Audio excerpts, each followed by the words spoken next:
Shalom mon frère, shalom ma sœur, bienvenue dans ce merveilleux espace de partage qu'est le pain quotidien. Nous sommes aujourd'hui le jeudi 25 décembre 2025 et historiquement, nous profitons de cette date pour nous souvenir, pour commémorer la naissance du Christ, Seigneur, Sauveur de l'humanité proposé par Dieu. Et nous sommes dans la joie parce que nous avons une espérance, toute chose qui cadre véritablement avec le thème que nous sommes en train de développer depuis le début de ce mois de décembre, espérer contre tout. Si Dieu nous a envoyé Jésus-Christ et que l'œuvre qu'il a accomplie à la croix est unique et parfaite, alors pourquoi désespérer? Je veux encourager quelqu'un ce matin. Lorsque tu seras en train d'espérer, le diable viendra te désespérer. C'est pourquoi toute la semaine, nous avons parlé de protéger l'espérance contre des vents contraires, contre des voix contraires, contre des propositions contraires. Et aujourd'hui, nous parlons de chasser le doute. Le doute, c'est ce qui vient pour effriter notre foi. Nous avons vu comment dans le jardin d'Éden, le serpent est venu séduire Ève en modifiant ce que Dieu lui avait dit, en suggérant de douter de ce que l'Éternel avait donné comme commandement et il a réussi sa mission quand elle a vacillé. C'est pourquoi il est important de chasser le doute. Et le texte qui soutient le thème de ce jour est tiré de 2 Corinthiens chapitre 10, les versets 4 et 5 où nous pouvons lire avec respect. Car les armes avec lesquelles nous combattons ne sont pas charnelles, mais elles sont puissantes par la vertu de Dieu pour renverser des forteresses. Les armes avec lesquelles nous combattons. Ici, nous avons déjà la révélation que la vie chrétienne est faite de combats. Quel que soit ce que nos influenceurs peuvent nous proposer, quelles que soient les facilités qui se présentent à l'homme, à la femme aujourd'hui, le chemin que nous avons emprunté, c'est-à-dire celui de Christ, engrange naturellement, je dirais, des combats. Et nous avons besoin des armes. Nous avons besoin d'être équipés. Qui va en guerre les mains nues? Nous avons besoin d'avoir, comme le cheval, cet équipement utile proportionnel au combat qui se présente à nous. L'ennemi va te combattre parce qu'une fois que tu as décidé de marcher avec Jésus-Christ, tu lui as déclaré la guerre. Lui, il a été précipité sur la terre et il veut entraîner un plus grand nombre avec lui parce que son sort est déjà scellé. C'est le feu de l'enfer. Nous n'allons pas nous laisser prendre par la grâce de Dieu. Les armes avec lesquelles donc nous devons combattre quand cela est nécessaire, quand nous sommes dans le trouble, quand le Saint-Esprit nous y invite, donc elles ne sont pas charnelles. Ce passage est important parce que nous vivons avec des hommes. Nous vivons sur cette terre avec des personnes comme nous-mêmes qui sont faites de chair et de sang. Et c'est avec ces personnes que nous interagissons. Donc naturellement, les frustrations, les trahisons, la colère, c'est toujours avec ou envers ces personnes. C'est pourquoi nous serons tentés de réagir par rapport à une action qui a été posée et même à raison.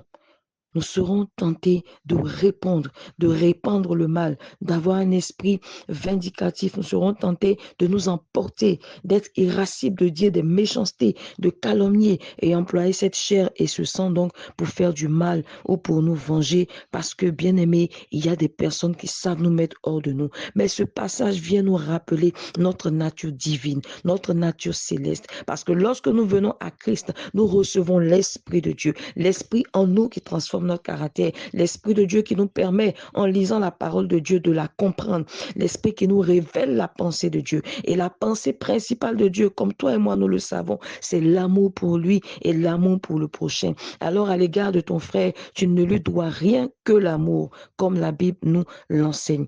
Bien-aimé, quels que soient les rapports difficiles qui peuvent y avoir avec une personne, il faudrait savoir que les âmes avec lesquelles tu dois combattre pour être en paix avec Dieu, demeurer en paix avec les personnes qui sont autour de toi, elles sont spirituelles. La Bible déclare qu'elles sont puissantes par la vertu de Dieu pour renverser des forteresses. C'est dire que toutes les armes naturelles que tu pourras mettre en place sont limitées et ne sont pas aussi puissantes que les armes qui nous sont données par Dieu.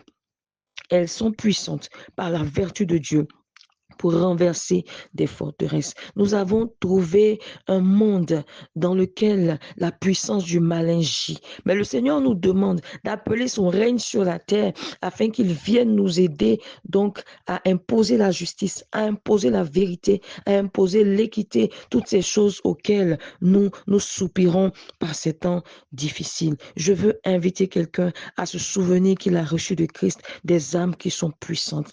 Nous avons ces âmes dans la parole de Dieu. Nous avons le casque du salut. Lorsque nous nous souvenons que nous avons été rachetés à un grand prix, nous n'avons pas envie de perdre cette position dans laquelle nous pourrons accéder à l'éternité auprès de Dieu, notre amour. Nous avons la ceinture de la vérité, la parole de Dieu, la Bible, dans laquelle nous devons demeurer pour pouvoir connaître la pensée de Dieu en permanence pour chaque aspect de notre vie. Nous avons aussi les ailes de l'évangile. Bien-aimé, en répandant l'amour de Dieu, en répandant le salut de Dieu, qui viendra te décourager par rapport à cet amour? Mais ce que tu as reçu, tu seras en train de le communiquer à un plus grand nombre et à susciter donc de la joie dans le ciel lorsqu'une âme se répand. Nous avons toutes ces âmes qui sont citées en Éphésiens 6, comme tu le connais.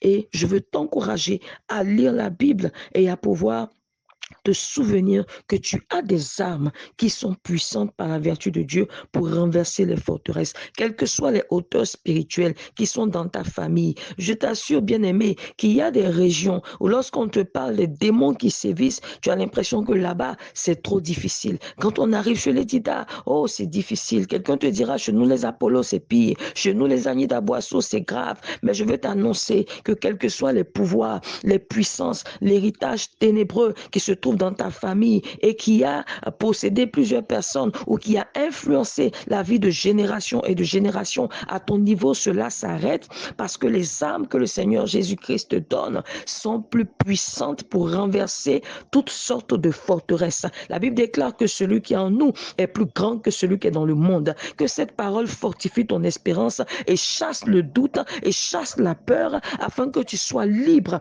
de pouvoir combattre, mais combattre comment? Dans la victoire qui nous a été déjà acquise à la croix de Golgotha. Sois rassuré qu'à la croix, Jésus-Christ a dépouillé les dominations, a dépouillé tous les esprits méchants, a dépouillé le monde des ténèbres, toutes les autorités, quels que soient les grades qui ont été présentés. Jésus-Christ les a dépouillés et c'est ce Jésus qui est en toi. C'est ce Jésus qui est en toi devant les accidents, devant les incendies, devant la mort subite, devant la méchanceté, devant le mal. Ce Jésus demeure puissant en toi. Ce Jésus demeure vivant en toi. Que cette espérance ne te quitte pas et que la peur que l'ennemi est en train de semer dans ton cœur par cette fin d'année libère ta vie au nom de Jésus-Christ de Nazareth. Sois repositionné dans la foi et que le doute soit chassé complètement de ta vie. Nous avons cette parole pour nous en Philippiens 4, le verset 13. Je puis tout par celui qui me fortifie. Nous avons la force de Dieu en nous. Nous avons les anges de Dieu. Nous avons tout l'arsenal divin pour gagner réellement tout type de combat. La Bible nous dit en Éphésiens 6, 12 que nous n'avons pas à lutter contre la chair et le sang, mais plutôt contre qui? Les dominations, les autorités de ce monde des ténèbres, les esprits méchants dans les lieux célestes. Ne te trompe pas de combat.